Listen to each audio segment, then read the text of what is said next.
So good evening, everyone. My name is Michael Taylor. I'm the director of the Hood Museum of Art at Dartmouth College.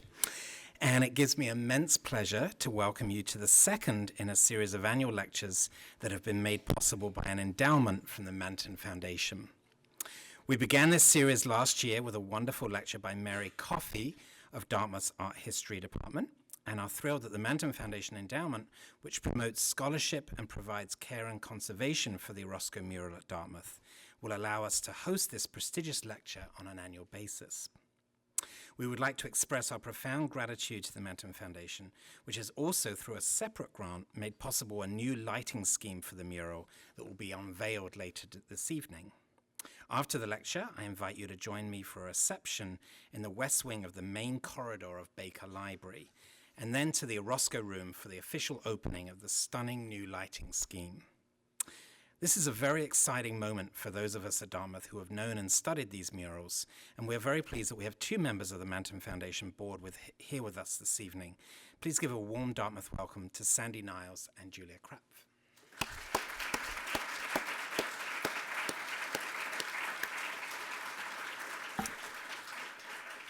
And it is now my great privilege to introduce tonight's speaker, James Oles, known to his friends as Jay, who is internationally recognized as one of the leading authorities on Latin American art, with a focus on modern Mexican art and architecture. He received his BA and PhD from Yale University and his JD from the University of Virginia. Currently, he teaches at Wellesley College as a senior lecturer in art for one semester each year. He is also an adjunct curator of Latin American art at Wellesley College's Davis Museum and Cultural Center, and is an independent scholar and curator in Mexico City. As both scholar and curator, his research has focused on Mexican modernist art and culture from the 1910 revolution through the 1960s, although he often ventures further afield to places like Venezuela and Argentina, or the southwest region of the United States.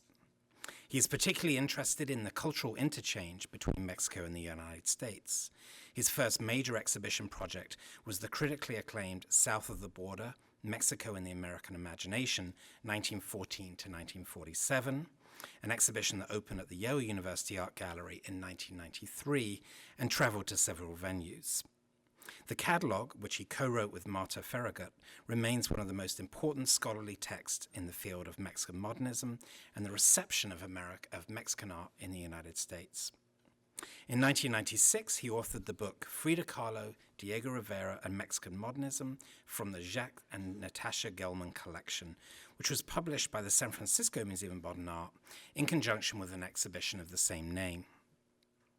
A few years later, in 2002, he contributed an essay titled Orozco at War, Context and Fragment in Dive Bomber and Tank 1940, to the Hood Museum of Art's landmark publication, Jose Clemente Orozco in the United States, 1927 to 1934.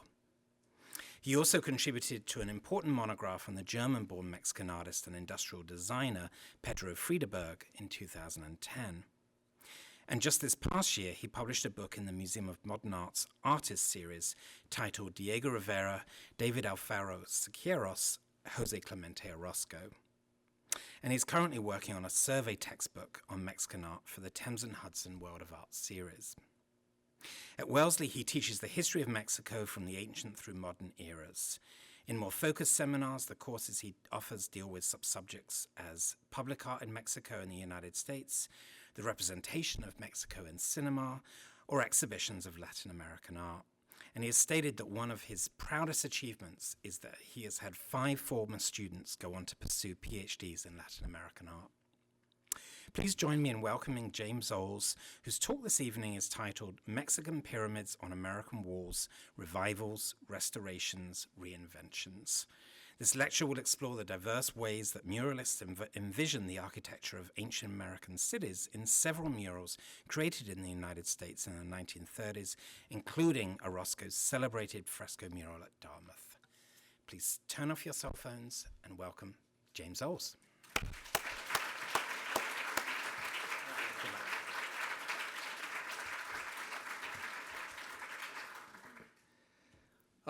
Thank you, Michael. for that very nice introduction, and I appreciate every single body that's here on such a beautiful, warm fall afternoon, on a Friday afternoon. I should take a cell phone picture of the crowd, just and to members of the representatives from the MANTON Foundation and to everyone here at the museum, Kathy Hart and Sharon Reed and others who've facilitated my visit, and really my most heartfelt thanks are to Mary Coffey of the art department, who brought me here and has really been a tremendous, wonderful, warm, and helpful colleague in many ways over the past years. And she was also very helpful in helping me through the final chapters of this Thames and Hudson survey, which I'm proud to say is now being copy edited in London. So I want to begin this talk with a statement not by Orozco, but by his great colleague, David Alfaro Siqueiros. In his 1921 manifesto, 3 appeals for the current guidance of the new generation of American painters and sculptors, which was published in the first and only issue of this magazine, Vida Americana, or American Life, an art magazine that Siqueiros invented and edited while he was living in Barcelona in 1921, and really a magazine that Siqueiros used at a very early moment in his own career to give himself a cultural and artistic context. He wrote this manifesto, and it's long. I'm not going to quote it extensively, but in this manifesto, he rejected what he said were all sorts of decadent art influences, end of the century, turn of the century influences like Impressionism and symbolism and things like that. And he even implicated himself in this error. And he called for a renewal that American artists, meaning artists from all over the Americas, needed to renew their work looking at Cézanne, Cubism, and Futurism. And at one point he writes, "Let us live our marvelous dynamic age." That's something that's echoed in so many European avant-garde manifestos of the period. He also, though, talked about something a little bit different than looking at machines and factories and steel skyscrapers, and it's all in this manifesto. But he wants to look back in time, not only forward in time, but he wanted to look back in time. And he says, in order for all of us to strengthen our art, it's essential we restore the lost values of painting and sculpture, and I'm paraphrasing a little bit, by returning to the constructive foundations and great sincerity of antiquity. But let us not use archaic motifs, he says, for that would be exotic. Now, part of this project is to really dig in and parse a lot of the language in this manifesto, which has never really been analyzed critically, particularly in terms of comparing it to some other period manifestos. And I think in that part of that manifesto, Siqueiros might be thinking of European antiquity, classical civilizations. But the text is vague. But later on in the same manifesto, he becomes much more specific about what he means by this antiquity and these archaic motifs. He says, quote, "Understanding the wonderful human depth in primitive art has given the visual arts a clarity and depth lost centuries ago along the hazy path of error. For our part," so he kind of calls out this idea of primitivism, which was going on, of course, those of you familiar, most of you are probably familiar with Picasso and his engagement with African arts, right, at the beginning of the 20th century. So Siqueiros is saying, but for us, for American artists, we have to do something a little different. We need to return to the work of the ancient inhabitants of our valleys, he says, the native painters and sculptors. He enumerates them. He says the Mayas, the Aztecs, and the Incas, in capital letters. And he says, I was kind of getting a little bit misty-eyed here. He says, our atmospheric proximity to them will help us assimilate the constructive vitality of their work, which shows a genuine knowledge of nature that can serve as our point of departure. Then he goes on and he says, let us absorb their synthetic energy, but let us avoid what he calls lamentable archaeological reconstructions. So we got to absorb their synthetic energy but avoid these archaeological reconstructions. Now, there's something he adds there at the end. He says, now, what he wants to avoid, he says, is primitivism. So it's funny because he starts the whole paragraph saying, wonderful insights that primitivism has given artists like Picasso. And then he says, I want to avoid primitivism, Indianism, and Americanism, which are so in vogue here but are only passing fads. Now, this is very muddied, and this is why I really want to dig deeper into this paragraph. But for today's talk, what I want to focus on is this idea of the lamentable archaeological reconstruction and what Siqueiros might have been thinking about when he was talking about that. One thing is he's probably thinking of both. When he talks about Indianism, primitivism, Americanism, and these archaeological constructions, he's probably thinking about works like you see here on the screen. Very, very, very different works. On the left side is a painting by a Guatemalan-born artist named Carlos Mérida. This painting was done in Paris, but it was what would have been widely known to Siqueiros already by 1919.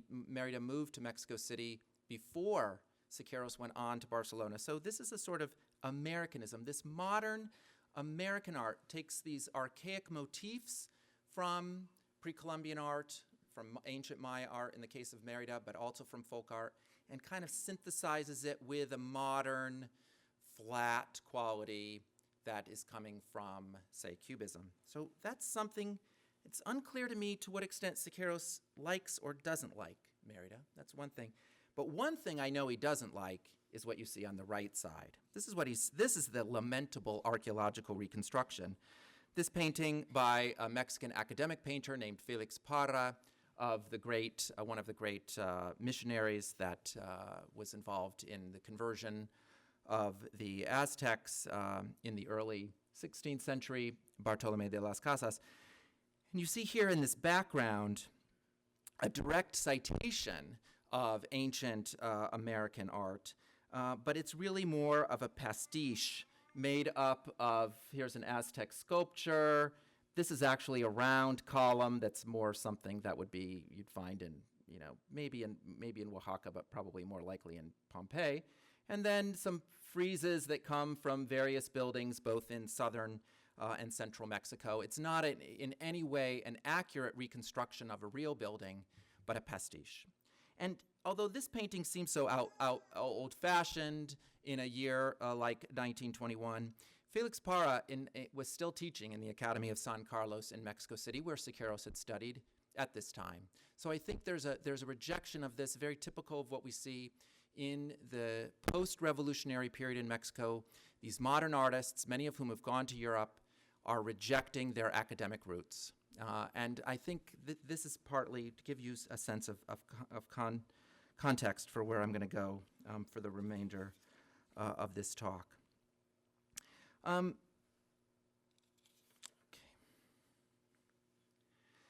But ironically, even though Siqueiros in particular, disdained these archaeological reconstructions, he and his colleagues, Orozco and Rivera, definitely engaged in them, and did so at sometimes more overtly than at others.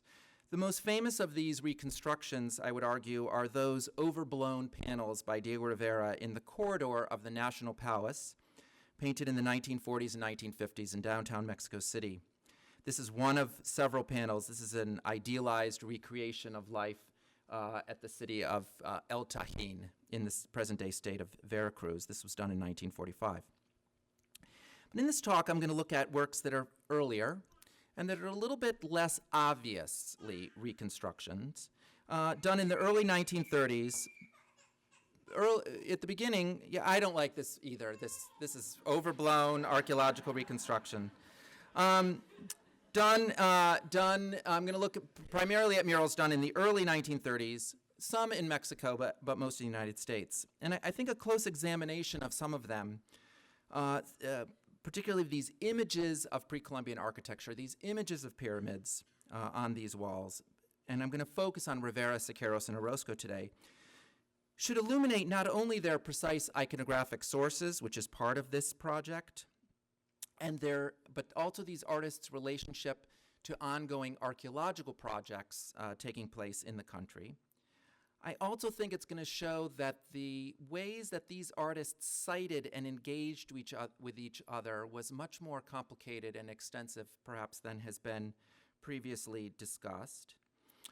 And I also want to show or get into something that is very interesting to me, and that's that one of the structuring oppositions in the history of Mesoamerican studies, Mesoamerica meaning, sort of ancient Mexico, Guatemala. One of the structuring oppositions in the history of Mesoamerican studies is the difference between an idealized and international Maya and a demonized but nationalist Aztec. And this is reflected in these Mexican murals that I'm going to talk about, and particularly in works that they did on the walls of the United States.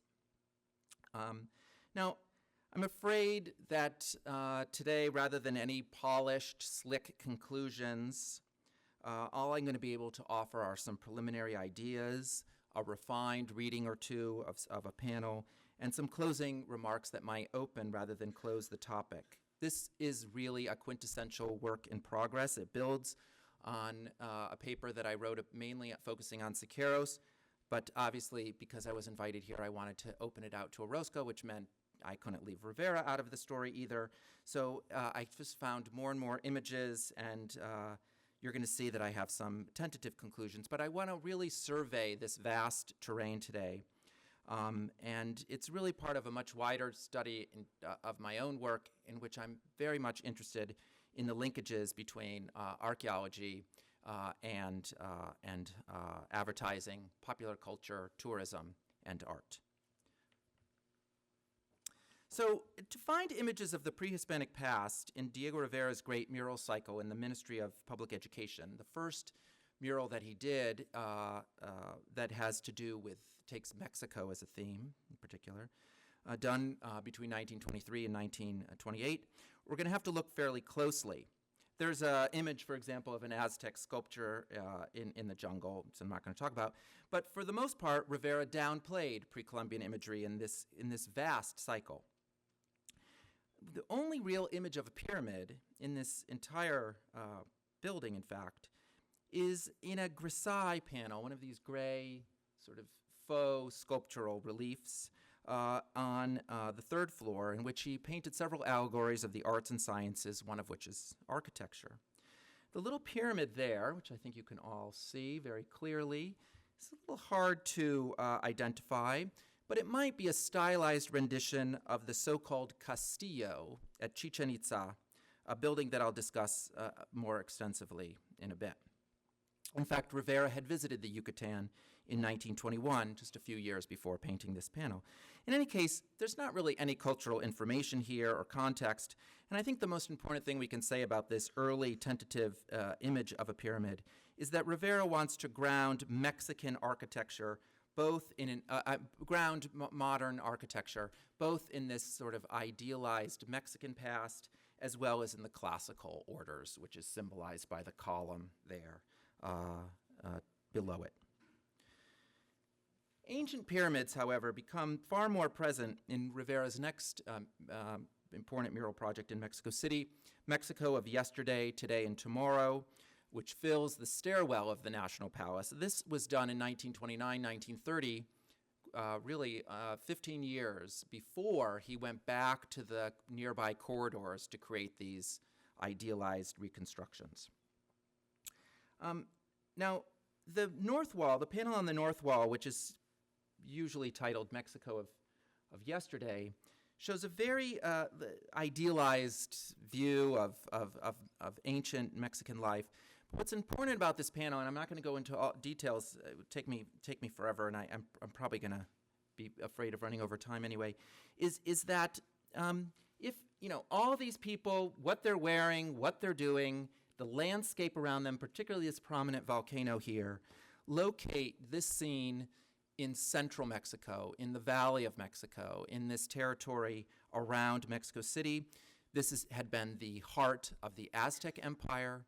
It was the center of the colonial regime, and it was, of course, the center and the heart of the modern independent Republic of Mexico and the country, the government, when Rivera was painting, of course. So he's really locating Mexico of yesterday, the origins of Mexico, in central Mexican culture. And this is really not surprising. In fact, the name Mexico comes from the Mexica, the Aztec people. And the Mexican flag today, many of you know, is an eagle on a cactus with a serpent in its mouth, and this is derived from the toponym, or the sort of hieroglyph, the place hieroglyph for the capital of the Aztecs, which became the capital, Mexico City. So in the entire history of Mexican murals, in fact, we're going to see Mexico and central Mexico privileged at the expense of the Maya, the ancient Maya, who are almost always excluded. In fact, in the National Palace panels, where Rivera goes back in the 40s and 50s to kind of fill in this much more complete history of Mexican ancient cultures, he includes all of the major civilizations except the Maya. He excludes the Maya from this. Not only are they absent here, but they're not. They don't even come in later in his, sort of Technicolor reconstructions. Now, Rivera was a great researcher. I'm going to focus here. Here's the pyramids, and I'm going to really focus on them. Rivera was a great researcher, and he used all sorts of visual and textual sources for his works, as well as direct observation when possible. But it's difficult to identify his actual source of inspiration here. The two pyramids, you see one slightly larger than the other, but only slightly, are associated with a volcano, and that, again, situates the scene in the Valley of Mexico. Two pyramids like this next to each other might refer to the pyramids of the sun and the moon at Teotihuacan. It's not quite so associated with a volcano like that, but it's close enough. A city that until the 1940s was associated with an ancient mythical city that the Aztecs talked about named Tolan, which simply means the place of the reeds. And it's sort of like saying Newton or, I don't know, Ford, Ford, something generic that could be many different, Newtown or a place of a ford or something, could be anywhere. Anyway, for the Aztecs, this fabled Tolan was the seat and the city that was the sort of capital of the Toltec civilization, the primary civilization prior to the rise of the Aztecs in the Valley of Mexico. And for a period, that city, this is again before the rise of the Aztecs, was led by a philosopher king named Quetzalcoatl. Those of you who know about the Orozco murals know that he plays an important role there, here. And so there's Quetzalcoatl over on the right, surrounded by these bright green, resplendent green quetzal feathers in his city of Tolan. And since Teotihuacan was thought to be Tolan, this could be Rivera's sort of idealized image of the sun and the moon, the pyramids of the sun and the moon, although it's a little strange because these two pyramids are both oriented frontally. You can see the stairways, the single stairways, both oriented towards us, and actually the pyramids of the sun and the moon are placed at right angles to each other. So Rivera, I think, is just very, very loosely playing with archaeology here. On the main wall, there's also a pyramid, and this is not only a hard mural to photograph in its entirety. You can see here, kind of rising the stairway, you get this avalanche of imagery, but I want to just, if we can pull out the largest single object in this wall, which is very densely populated with figures and images, is this pyramid right here. And the pyramid is associated with the eagle on the cactus, and this is actually the toponym, or the hieroglyph for Tenochtitlan, Mexico City, and this is lifted from an Aztec sculpture that was found in the foundations of the building just about 3 years before Rivera started painting. So here, he's even more graphically associating the platform now with Mexico City, not with Tolan, not with this mythical Tolan, which may or may not have been Teotihuacan for Rivera, but specifically with Mexico City. And he not only associates it with Mexico City, he associates it with heart sacrifice. And that's even a little hard to see, but here is a guy whose bloody arm is lifted up right into the center, right under here, and he's actually holding a human heart in his hand. So this platform here, this Maya, I mean, this, obviously Aztec platform is associated specifically with heart sacrifice. And this heart sacrifice, therefore, is sort of to avoid a kind of a pun, it's at the heart of the whole use of the image here, which is the center of this great wall. I'm going to come back to this point about the equation of Aztec human sacrifice and the pyramid in a minute. If we go to Cuernavaca, where Rivera was working on a mural project, basically at the same time he's working at the National Palace, also 1930. These murals were commissioned, in fact, by the U.S. Ambassador Dwight Morrow as a gift to the Mexican people. They fill the second story corridor of this colonial house, the so-called Cortez Palace in Cuernavaca. And this is just to give you a little bit of a sense of the context, but we're going to focus here on this far wall, the north wall, and here it is. And again, there's a battle scene very similar to what we see on the main wall in the National Palace, with different indigenous groups fighting each other. Also, the Spanish are coming in. This is a scene about the conquest, and the conquest is framed here again by a pyramid, and here again up there you can see at the top now very clear. You don't have to really look as carefully. You can see a clear image of human sacrifice taking place on this sort of stone. The stairway has been bloodied by this. Meanwhile, dancers and musicians and others parade around.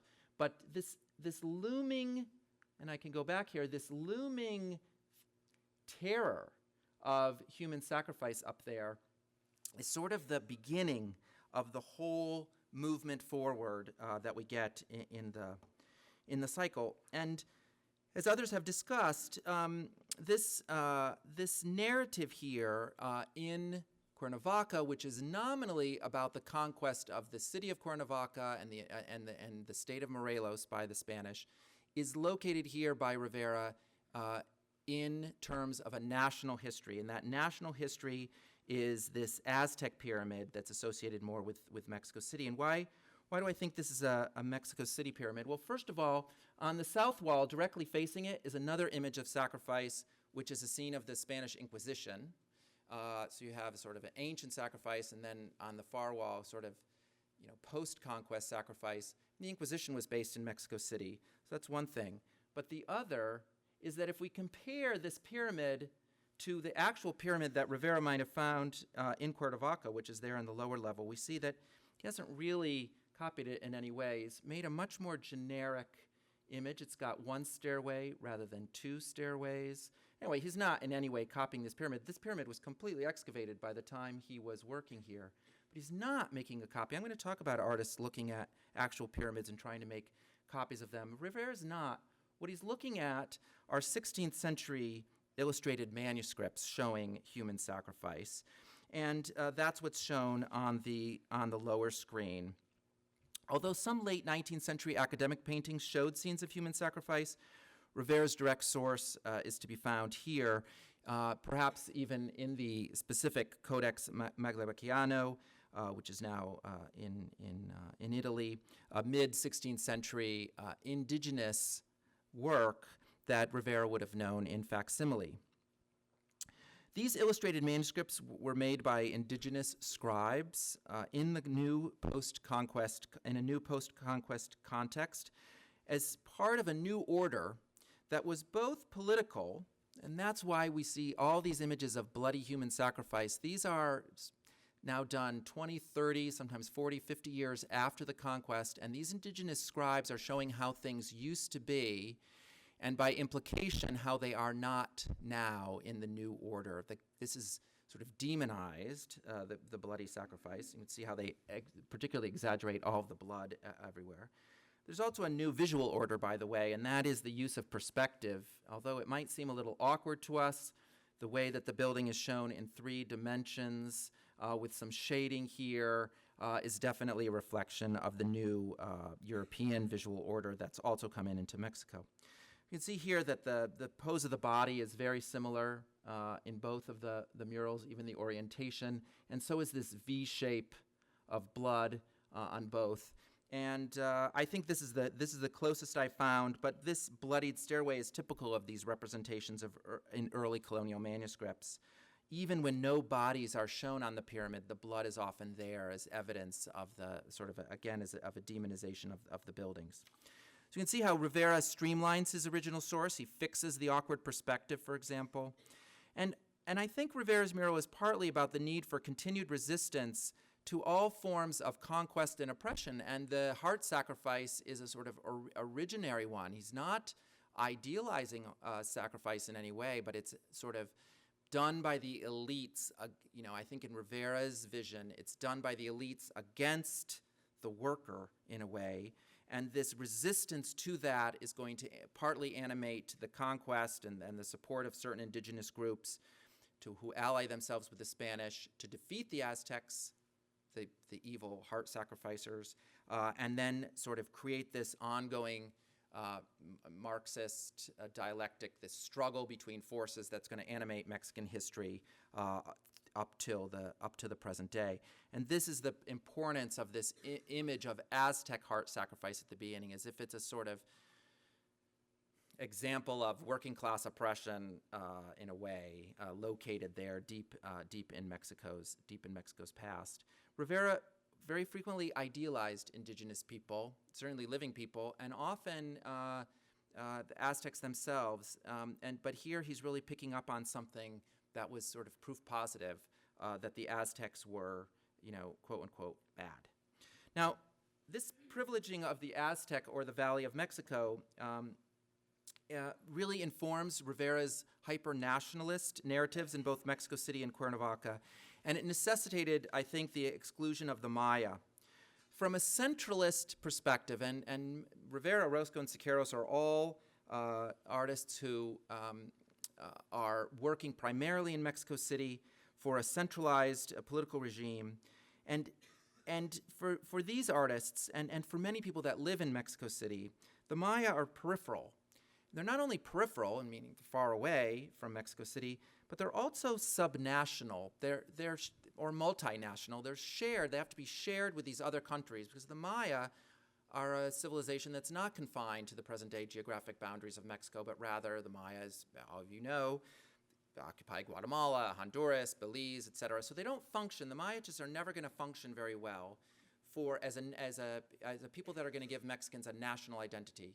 Because the one thing the Mexicans really want to do in forming national identities is distinguish themselves from Guatemalans. And if you share your identity with the Guatemalans, this is going to create a problem. And so it's a geographic thing that the Aztecs are associated with Mexico City, but it's also this national issue as well in terms of geographic boundaries. Now, we do, however, see citations of Maya architecture in the murals done by Orozco and Siqueiros in the United States, not by Rivera. In his U.S. murals, Rivera never touched Mexican themes, dealt with exclusively American themes, U.S. themes, I should say. But so we're gonna see first Orozco's mural cycle for the New School done at the New School for Social Research in New York, which is a recently founded Center for Adult Education, and these murals were done in 1930-31.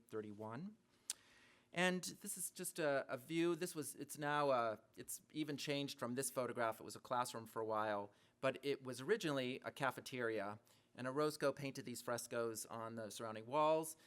He was inspired by a group of intellectuals in New York that he was part of, mainly because his dealer was a part of it, called the Delphic Circle, a very utopian intellectual salon. And because, and I'm not going to go into detail here, but because of his relationship with the ideas that are circulating around in this circle, Orozco is very interested in developing themes of universal brotherhood that he develops not only in this central panel where you see all the different races of the world clustered around a table, but in the side panels, which depict these very specific, enlightened, altruistic leader prophets. They were very interesting to him. They were interesting to him even when he was in Mexico City, even before he got involved with the Delphic Circle. And I think his interest in joining in with this very strange, esoteric group in New York was partly because of their, elevation of the leader, the heroic prophet. And Orozco had always been interested in this. And on one wall there, he shows two of these. On the facing wall, we have a scene called Struggle in the Orient, and it basically focuses on Gandhi. And in the struggle in the Occident, or in the West, he focuses on Lenin, obviously on the right side, as one of these great prophets changing the world, these enlightened leaders, and a Mexican. And for the Mexican, he chooses the former socialist governor of the state of Yucatan, Felipe Carrillo Puerto, who's shown there in a coat and tie.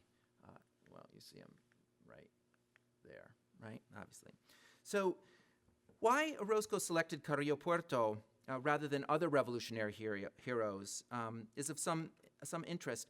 In fact, other people like Emiliano Zapata or Pancho Villa are certainly more famous to you all today, and they certainly would have been more famous and familiar to audiences in New York if you're looking for one of these great heroes.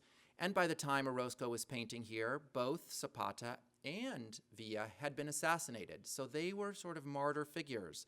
Lenin, of course, had died. Well, Carrillo Puerto was also someone who'd been assassinated, but I think the difference, he had been assassinated in December 1924, the difference is that unlike those guerrilla generals, Zapata and Villa, Carrillo Puerto had actually accomplished revolutionary reforms without violence, and I think this was very important to Orozco. He had taken control of the local hemp industry, he accelerated land reform and passed a whole host of liberal laws like legalizing divorce and prison reform laws, et cetera, and things like that. And he embarked on an extensive school and road construction campaign.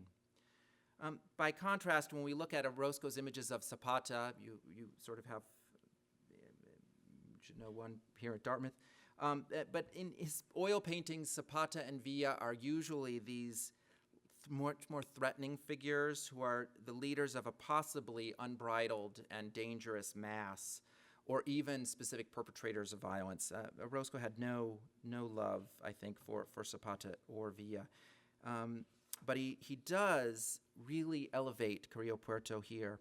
But Orozco was also always watching what Diego Rivera was doing. Rivera was always watching what Picasso was doing, and Orozco was always watching what Rivera was doing. And Orozco often reworked Rivera's themes. Here he eulogizes a figure. Well, there's a detail. I'm sorry, I could have brought that up a little bit quicker, but maybe we'll come back to that. He eulogizes a figure who actually appeared twice in Rivera's Ministry of Education murals, both as a living revolutionary here. It's actually with Zapata, who are sort of instructing a young child, and both of these men are dead at this time. But notice the association here with the red, triangular red banners. So you get that here too as well. And then also as a martyred figure done 5 years later on the top floor with a bullet hole right there on his chest. So Carrillo Puerto had already been elevated twice by Rivera in his murals in Mexico City. And I think maybe the least important reason, although it's often the one that's underscored by scholars, is that Carrillo Puerto had been the lover of Orozco's patron, Alma Reed. And she might have been an inspiration for the selection here, but I seriously wonder whether it was that simple, that Orozco simply took her idea for the figure. In any event, in the panel, Carrillo Puerto appears as a sort of monumental rendition based directly on a photograph by the Yucatecan photographer Pedro Guerra. It looks pasted to the wall in a kind of an awkward montage. Orozco was really grappling here with how to join multiple images or vantage points in a single space still. And he's next to an abstracted light gray pyramid. Now, very clearly, the so-called Castillo, it's a Spanish name, the castle, but it's really the main pyramid at Chichen Itza. Its presence here is clearly justified, not only because Carrillo Puerto is himself from the Yucatan, but during his regime as governor, he had promoted the restoration of the ruins at Chichen. And that was also, that restoration project was also covered by Alma Reed in a series of articles she published in the New York Times in the 1920s. As part of Carrillo Puerto's broader plan to foment the development of tourism in the undeveloped Yucatan Peninsula and increase a sense of pride and class consciousness in once downtrodden and abused local Maya populations. There was also a symbolic connection, too. Alma Reed later recalled that Carrillo Puerto's supporters had likened him to the great philosopher hero Quetzalcoatl, which we saw featured in Rivera's National Palace mural. According to Aztec legend, Quetzalcoatl had been exiled from the central Mexican city of Tolan by a military order and had fled eastward, quote, across the water. And one common gloss on this myth was that his destination was in fact the Maya city of Chichen Itza, which did have complex artistic and cultural connections with central Mexico in this early post-classic period. And I give a whole lecture on this to my students, and I still don't have enough time, so I'm going to really have to skip over this. But Tolan is now actually thought to not be Teotihuacan. It's thought to be the city of Tula in the state of Hidalgo. If you go to Tula, there are buildings that look identical to the buildings of Chichen. So there's contact between central Mexico and the Maya in the pre-Columbian period. It's very important. And that contact, which is probably economic, military, cultural, artistic, is symbolized by this story of Quetzalcoatl moving from central Mexico over the waters, over the Gulf of Mexico, to the Yucatan, to Chichen Itza. It's a huge can of worms. For our purposes, suffice it to say that for Orozco, associating Carrillo Puerto with the emblematic building in a city that scholars believed had been the refuge of Quetzalcoatl, that benevolent, misunderstood, exiled, or in the case of Carrillo Puerto, assassinated, philosopher, only enriched the more direct connections. Now, this perfect form of the Castillo is a little bit, it resonates actually quite a bit with Rivera's mural in the Ministry of Education, but you see Orozco's really shows it much more as this three-dimensional object rather than this sort of schematic pyramid, which really could be any place. This is much more clearly an image of the Castillo. But one thing for me that's very interesting, and it's a theme that's going to run through the rest of this talk, is how we can see the way that rather than show the pyramid as ruined, Orozco is showing it as perfectly restored, streamlined. He's recreating and restoring the past, just exactly what the archaeologists in the period were doing at Chichen Itza itself. And let's see, because I'm between ad-libbing and lost my place, I'm sorry. And this restored version of the pyramid is what we see mostly, as we're going to see, in the popular press and also in being emphasized in archaeological reports. Now, Chichen Itza, the site in the Yucatan Peninsula, how many of you have been there to Chichen? So quite a few. Had been famous in the popular imagination, particularly in the United States, since the mid-19th century travel accounts of John Lloyd Stephens and Frederick Catherwood, which were bestsellers of the 1840s. And when Orozco was at work in New York, the site was the subject of renewed attention due to the massive archaeological project undertaken there by the Carnegie Institution of Washington. Archaeologists had actually wanted to excavate Chichen as early as 1914, but the Mexican Revolution and local bureaucracy intervened. But the Carnegie Institution, which is really one of the main archaeological forces in the United States, obtained a concession from the Carrillo Puerto regime to excavate in 1923, and they began work there in the spring of 1924, and that project went all the way up until 1941. When you go to Chichen today, the Ball Court, the Castillo, the Temple of the Thousand Columns, all of those buildings were impeccably restored by these Carnegie Institute of Washington archaeologists, among them Earl Morris, during that period. Now, of course, they had to promote their archaeological project, and they promoted it not only through scientific publications, but also through the popular media. The wife of Earl Morris, the lead archaeologist, published a book called Digging in Yucatan, which is a bestseller in 1931. And it, as well as several articles published in National Geographic in the late 20s and early 30s, were all illustrated with photographs taken by uncredited Carnegie Institute of Washington photographers, and I'm showing you two examples there on the bottom. Now, many of these photographs simply showed the beautifully restored, clean, slick buildings, but others articulated a rhetoric of cultural continuity between the living Maya and their ancient ancestors, who had built the city of Chichen Itza, which was specifically one of the political visions of Carrillo Puerto. And they did this by taking living Maya, probably workers, who was during the day had work boots, and they take off your work boots, put on these sandals. Here's put on this sort of loincloth thing, or here he's wearing an actual jaguar pelt, carrying a shield, posing on these beautifully restored buildings, right? Particularly here, they've even put in these wooden standards.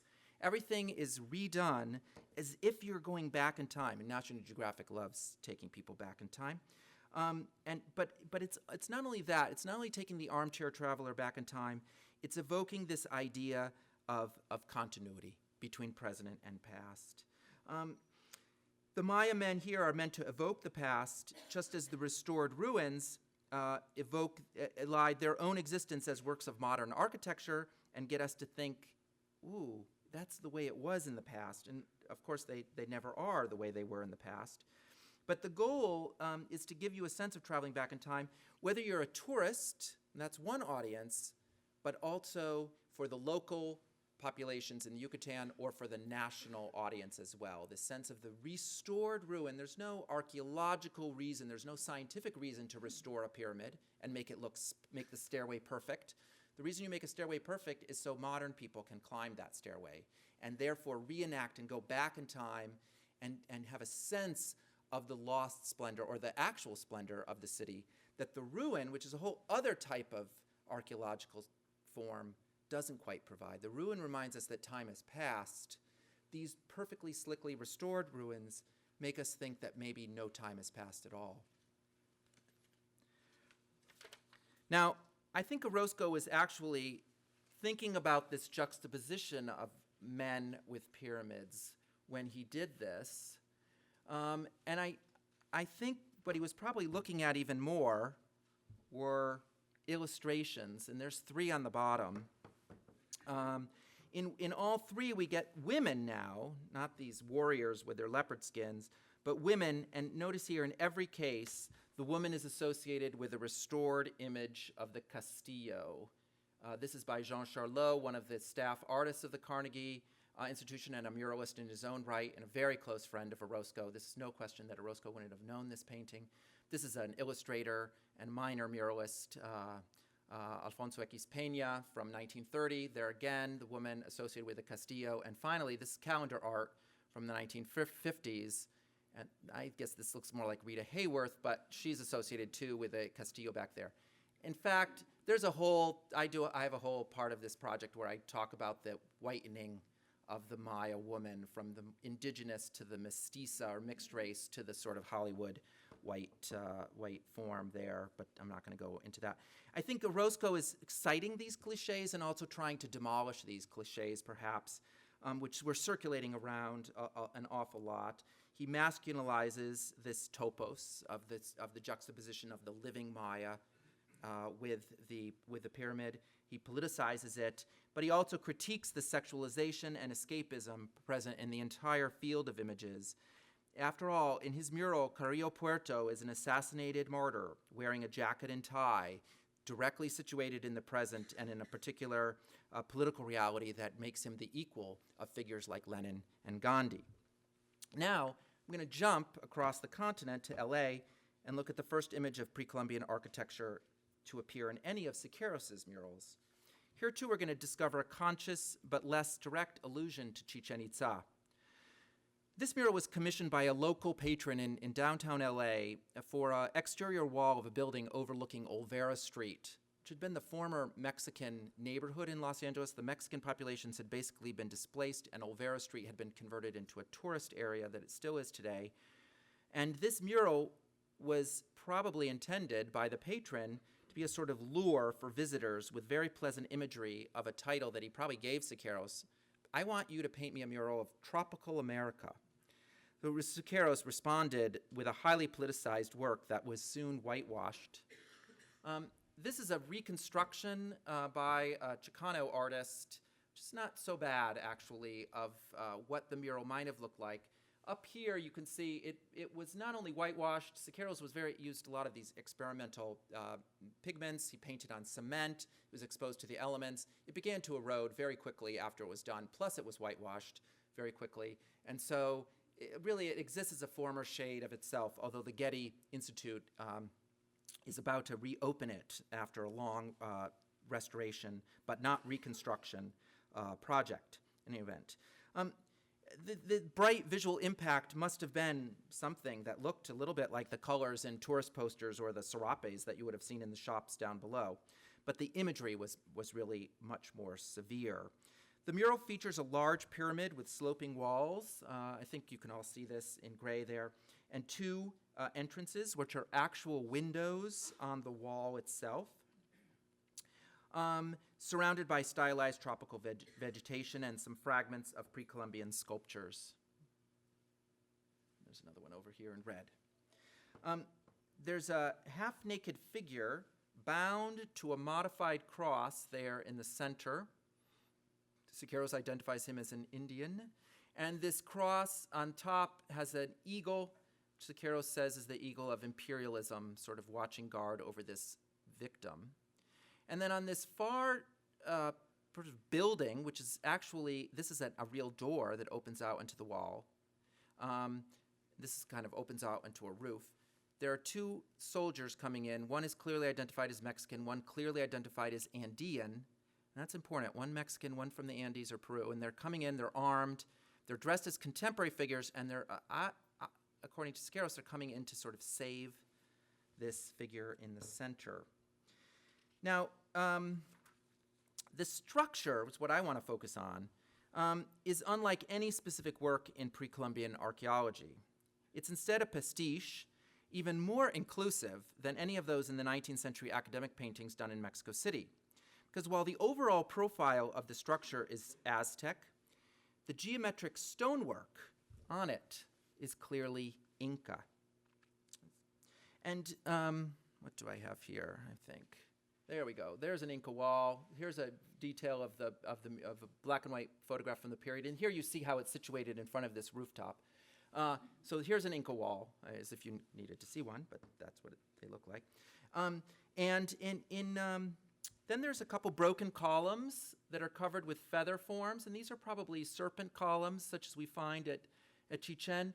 But what I want to focus on is this band of, one of my students once said that it looked like plates of macaroni, but this band up here across the wall, and that, I think, is meant to evoke Maya glyphs, like you see here, which if you can't read them, they kind of look like spaghetti. And so the structure's visual references are located in all of these civilizations, and particularly in the three civilizations that he mentions in his manifesto, the Maya, the Aztecs, and the Inca. So he synthesized these three cultures together in this one pyramid. And these visual references to both Mexico and the Andes are reflected in those two warriors there that come in to save the day and liberate that figure in the center and symbolically perhaps return power to the oppressed.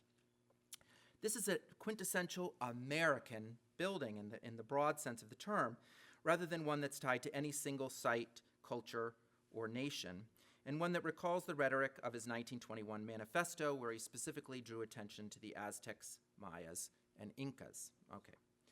Now, I can't go into the detail here, but what Siqueiros is basically riffing on is the Mayan Theater in downtown Los Angeles from 1927 by a team of American architects working with a Mexican designer. And I just want to point out that you get this, see this band up there at the top?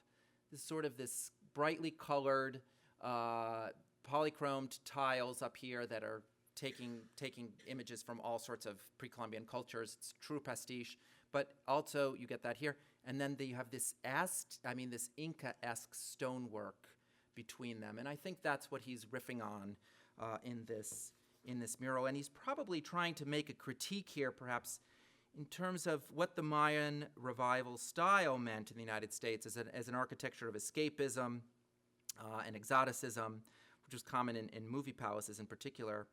And he might want to even be critiquing the sort of whole imperialist capitalist system that's implicated in a theater like that, but also perhaps in the actual reconstruction of Chichen itself by American archaeologists who are getting their glory by redoing these buildings.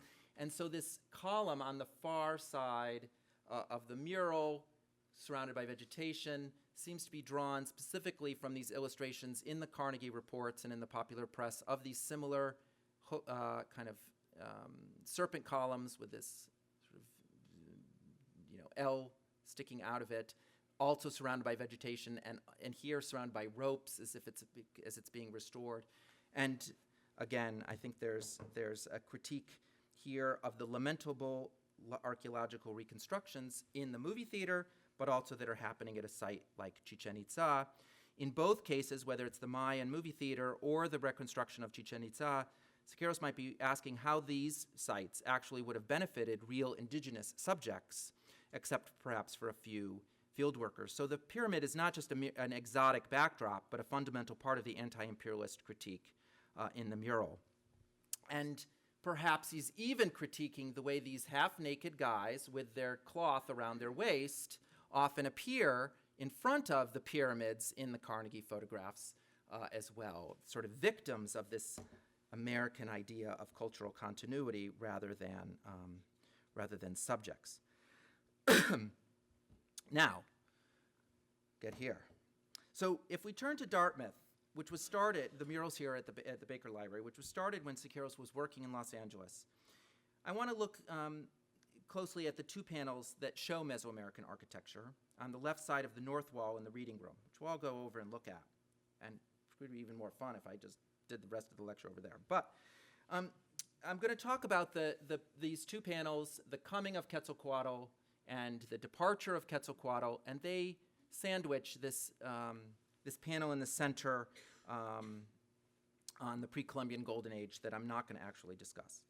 Now, as discussed by Jacqueline Bass in one of the articles, foundational articles, really on Epic of American Civilization, notes taken by the art department chairman here at Dartmouth in May 1932, based on discussions with Orozco, emphasize the connections in this wall to Central Mexican civilization, particularly to the idea of Quetzalcoatl, who, according to these notes, probably riffing on Orozco, Quetzalcoatl had come among the Toltecs and taught them the arts, which brought about a long period of prosperity, peace, fraternity, and great accomplishments. We have echoes there of Carrillo Puerto's regime. And the other panel, so that was the coming panel, and then the other panel was to show the destruction of the Toltec Empire and the coming of the Aztecs. I don't think Orozco really mentioned the Maya specifically when discussing this section of the mural. In fact, here again we find Orozco, I think, directly revisiting Rivera's work, but streamlining and refining the discourse. The Dartmouth murals and Mexico of Yesterday in the National Palace, on the bottom, both show Quetzalcoatl twice. First as the king of Tolan, the leader, and then as the guy fleeing across the water, here, which you all see in this tiny detail, but there's Quetzalcoatl in the water with the serpents, and here he's actually riding a sort of serpent boat through the sky, which, I think it's really, honestly, Rivera just had to kind of squeeze it into the panel somehow, and there's a big empty space up there, and that's what he decided to do. But anyway, in both cases, we have the sort of the king and the exile in both. And also, both murals refer to corn cultivation, they refer to the stone carving and the arts, and these other gifts that Quetzalcoatl, this sort of Promethean figure, had given to the people. Now, as Bass notes, the coming of Quetzalcoatl represents Orozco's absorption of the early colonial idea that Quetzalcoatl was this Christ-like figure given to self-sacrifice on behalf of his people. Now, we know that Orozco believed Quetzalcoatl had discouraged human sacrifice, and although sacrifice appears in a previous panel in the epic, it's now absent here. In both murals, the reigning benevolent Quetzalcoatl is associated with two pyramids, though Orozco is more specific architecturally as to what they are. So I already went over that. You see that. Sorry, but I just want to make sure you all get out of here before 10 o'clock.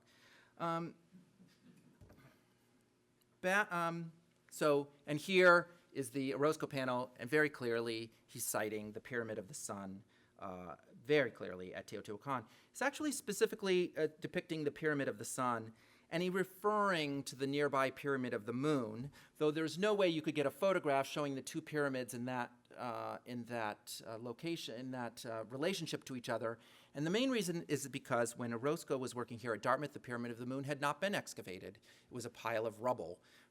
Was not excavated until and restored until the 1940s. The Pyramid of the Sun had been restored in 1910. So but much more clearly here, he's locating Quetzalcoatl in Teotihuacan, this place thought to be the place of the reeds, the city of the Toltec, and using the same dual pyramid image that Rivera had done. Now, Bass speculates that the structure in the departure panel is the Castillo, which he featured at the New School. And she suggests that this had to do with Orozco's links to Charlot, who was working there at Chichen, and to Alma Reed, who in fact in her biography, later biography of the painter, discusses having given Orozco information on the ancient Maya while he was working here in Hanover. Now, assuming that the Castillo is depicted here would function historically, since Quetzalcoatl's eastward flight might have been to Chichen, but clearly the building in the departure panel is not the same as the building in the New School panel. What do I have? Yeah. Even though the relationship between hero and structure is compositionally the same. It's notable how much more sophisticated, in fact, Orozco's montage skills have become, by the way. I'd like to focus on some differences. The profile of the pyramid in the departure panel is taller and narrower than the squat Castillo. The proportional relationship between chamber and base is less extreme, and much more attention is given to the portal at the top. The colors are notably different. Unlike the bright white Castillo, white limestone surfaces that have been recut and cleaned by the archaeologists, Orozco's shown this building blood red. Finally, we need to take into account the pyramidal mass of people in front of the temple, these struggling, anguished figures. Right? If we return to exemplary images of sacrifice torn from mid-16th century codices, we see the same tall profile, large portal relationship between temple and suffering human figures. And I think Orozco is clearly here showing a Toltec pyramid of central Mexico, using iconographic sources that dealt specifically with Aztec culture, as Rivera had done in his own murals in Cuernavaca, as I talked about. This is clearly not the Pyramid of the Sun, and I think significantly scholars believe that, no, forget that. So it's not the Pyramid of the Sun, it's not the Maya Castillo. In fact, this is not Quetzalcoatl's destination, but his origin, Tolan, and his position is crucial. He's in the water to the east of the city, leaving it, pointing away from it to an uncertain future in exile. A 1933 article in the Dartmouth Alumni Magazine also reinforces this idea of the importance for Orozco of getting at this theme of witchcraft and human sacrifice in Tolan, the Toltec city, that this was what Quetzalcoatl was fighting against, the appearance of human sacrifice, and what kind of surges when he leaves. So at Dartmouth, Orozco turned his back on the Maya, locating his epic in the Central Valley of Mexico, just as Rivera had located his own epic of the history of Mexico there. The Maya had become marginal once again. And this, in other talks, I work through the way that this red pyramid of sacrifice is now directly restated in Orozco's murals in Guadalajara in the Hospicio Cabañas of the late 1930s, and particularly you get the same kind of construction now, building off of these figures clearly pulling the heart out, and this arm, bloody arm, raised up in front of the pyramid is exactly what Rivera had done in the National Palace. These are Aztec images, and I think this is meant to evoke the Aztec barbarism as well. In fact, and I think that there's no doubt that So this also allows a closer interrogation back to Siqueiros' Tropical America, because I think the specific placement of the crucified indigenous figure can now see him in context as one of these sacrificial victims who's writhing in the front of the pyramid in the Dartmouth mural, or has his heart torn out in the Rivera or in the later Orozco mural, but here is caught on this, bound to the cross by Siqueiros. And there's a very important issue here that needs to be at least signaled, is that the differences between Orozco and Siqueiros are nowhere better shown here, because whereas Quetzalcoatl, the leader, flees, He's cast out, but he also abandons his people as the hero. Siqueiros shows the armed proletariat. So the leader abandons the people, but Siqueiros shows that armed proletariat coming to rescue the figure. Here's these armed guys coming to rescue this figure. And this theme of the proletariat coming to the rescue is going to be something that he'll repeat in his great murals in the Electricians' Union at the end of the decade.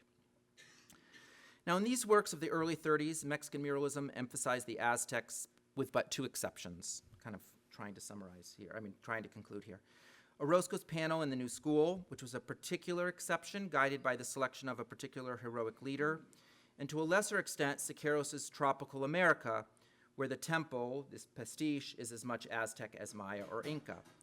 But these murals also feature images related to sacrifice, which is the theme that drives many of the depictions. The pyramids are backdrops for the historical sacrifices that drove Mexican history and society, that animated it forward, and that continued to inform, in a symbolic way, audiences in the present.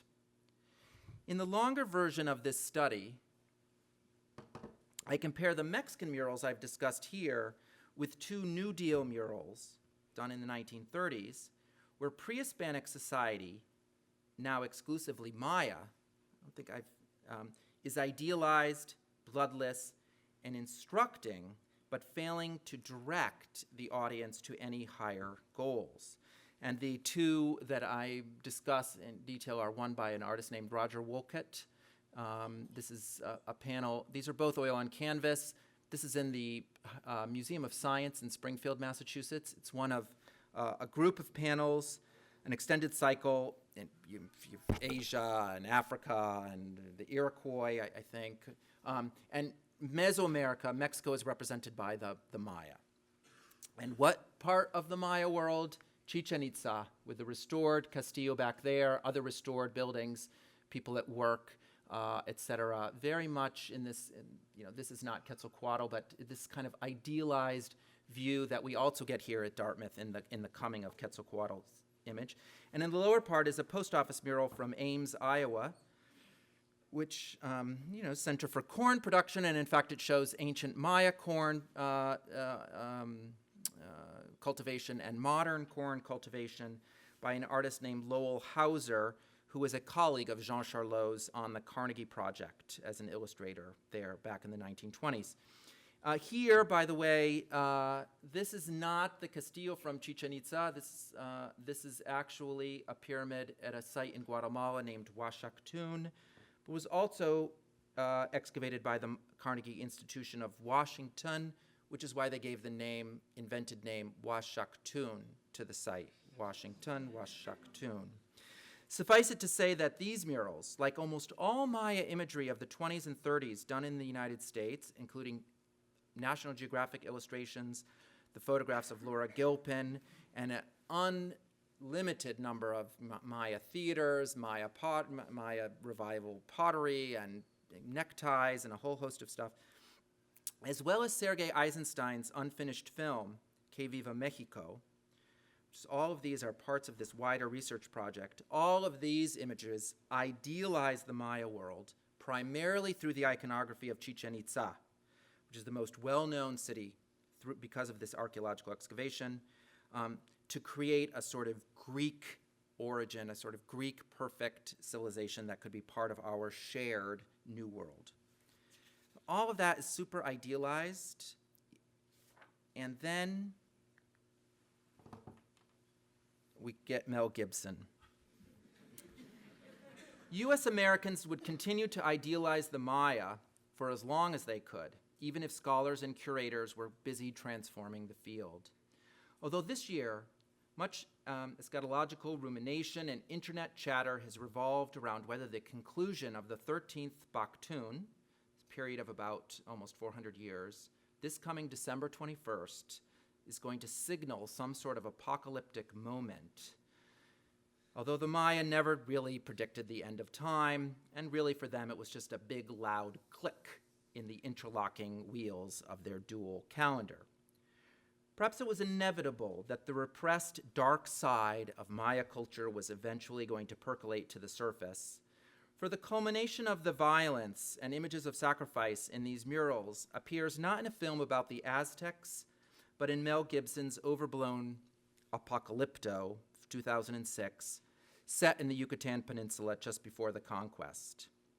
And particularly in the scene here, in which our young hero, Jaguar Paw, and his fellow captives are terrifyingly escorted to the top of a pyramid to be sacrificed, although, of course, our hero escapes. By 2006, scholars had well proven that the ancient Maya were just as violent as their Aztec cousins. But by 2006, there were no longer any ancient cultures to idealize in the Mesoamerican world. In this fascinating, visually rich, and complex, if at times insufferable film, Gibson and his team recreated digitally now, as well as physically, truly lamentable archaeological reconstructions. Now, according to the director's own peculiar religious and political agenda, in part his concerns about our contemporary moral depravities and ecological depredations that he views undermine our own civilization. However easy it might be to critique Gibson or even attack the historical accuracy of Apocalypto, which I'll be working on with my students in a seminar next term, it might allow us to better approach a series of murals, better think about or contextualize a series of murals from 75 years before, in which architecture, in the end, is background to stories of sacrifice, noble or not, by political leaders and by anonymous victims. And of course, there's another possible way of concluding or thinking about the end of this talk. Last year, the Mexican Tourism Board announced a plan to promote 2012, drained of all apocalyptic and sacrificial messages, as a mystical and marvelous time to revisit the restored pyramids in the Yucatan Peninsula and help revive the nation's flagging tourism industry, which has suffered because of the drug wars, where bloody sacrifices of a completely other type are currently underway. These two sides of Mexico, the idealized touristic side and the demonized drug war side, say, once framed as Maya versus Aztec, now reappear as art world versus drug world, beaches versus the maquiladora industry, fiestas versus kidnappings. And we see how these two sides, this idealized side and the demonized side, continue to structure how outsiders and insiders understand such a complicated place. Thank you.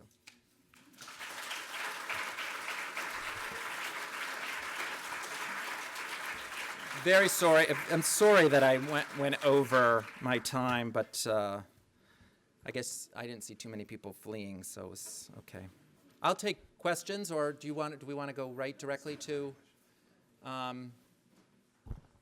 So I will field questions or let some people escape.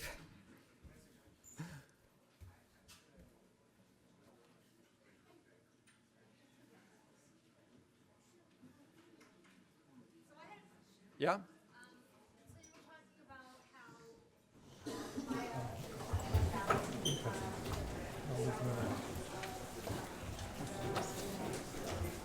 Siqueiros, yeah. So do you think they were left out, one because they were conquered people? Or maybe because that part of Mexico is often not really, part of Mexico not really. So why are the Maya left out of, particularly in the Mexican murals, and the main reason that they're left out is because they're distant from Mexico City. They're just physically distant. They don't fit into this nationalist discourse because they're not connected to Mexico City and the capital.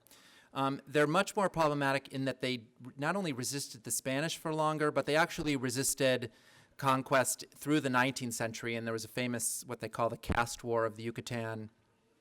Through much of the 19th century, the Maya resist.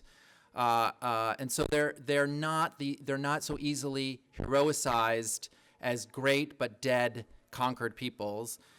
They're farther away. They have to be shared with Guatemala, Honduras, etc. And I think also for a variety of these reasons too, the Maya were just less visible in Mexican popular culture than they were in the United States, because since the Mexican archaeologists were so intent on excavating central Mexican sites and places in Oaxaca or Veracruz, they basically left the excavation and restoration of the sites in southern Mexico, Yucatan, Chiapas, and of course in Guatemala, were basically the responsibility of American and British archaeologists. It was a little bit different at the site of Palenque, might be the only exception.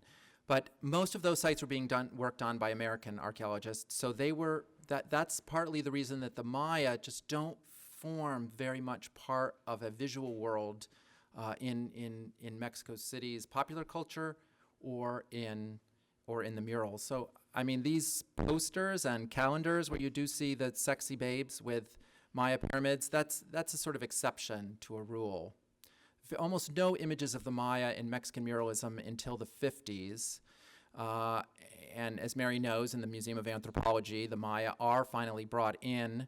And this is largely because of the discoveries, I think, at a place like Palenque and Bonampak in the state of Chiapas, where Mexican archaeologists made some spectacular finds. And that now begins to help pull the Maya back into the equation.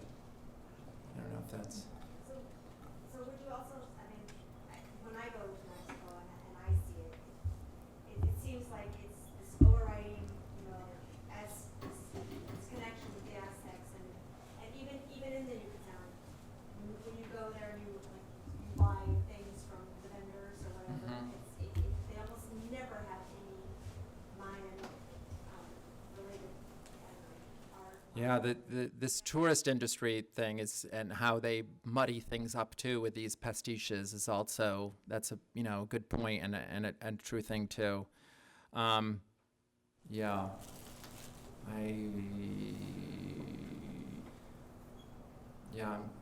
was it sort of an observation, or was there? I don't know. I mean, do you think that's kind of playing out today too? I mean, It's much more complicated to talk about today because I think the Maya have been more subsumed within a sort of a broad Mexican identity, particularly after the construction of a new Museum of Anthropology in Mexico City, which dedicated a very large room to the Maya.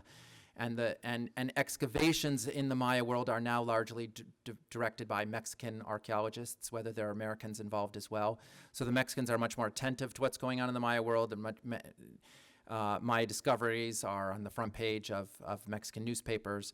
So I think it's very different today, and it's particularly been different since even before the Zapatista uprising of '94, when that really brought the Maya to public attention much more in the much more in Mexico than they'd even been before, where they were kind of peripherally easy to forget about.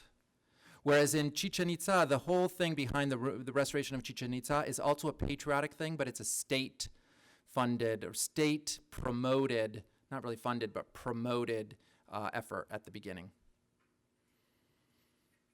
Yeah. Okay. All right.